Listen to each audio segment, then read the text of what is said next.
যারা অনলাইনে বা অফলাইনে যেভাবে হোক জুয়া খেলে বেটিং এর মাধ্যমে যারা উপার্জন করছেন, তাদের ইবাদত কবুল হবে না, দোয়া কবুল হবে না।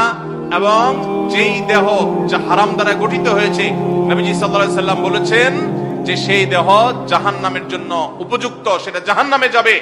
অতএব অনেকে নামাজ কালাম পড়ে হালাল হারাম মেনটেন করে না। যারা অনলাইন জুয়ার সাথে আসক্ত আছেন, আল্লাহর জন্য এই হারামকে আজকেই ত্যাগ করে দেন, মোবাইল থেকে আনইনস্টল করে দেন এবং হারাম থেকে সরে আসেন।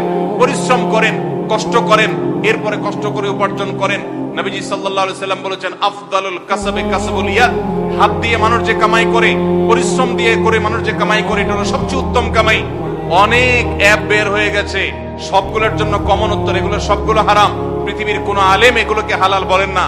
অতএব এই হারাম থেকে বেঁচে থাকেন, এই সমস্ত ধোঁকায় পা দিবেন না। অতএব এই হারাম ছাড়বেন তো ইনশাআল্লাহ। আল্লাহ আমাদের যুবক ভাইদেরকে, সব ভাইদেরকে হারাম ছাড়ার তৌফিক দান করুন।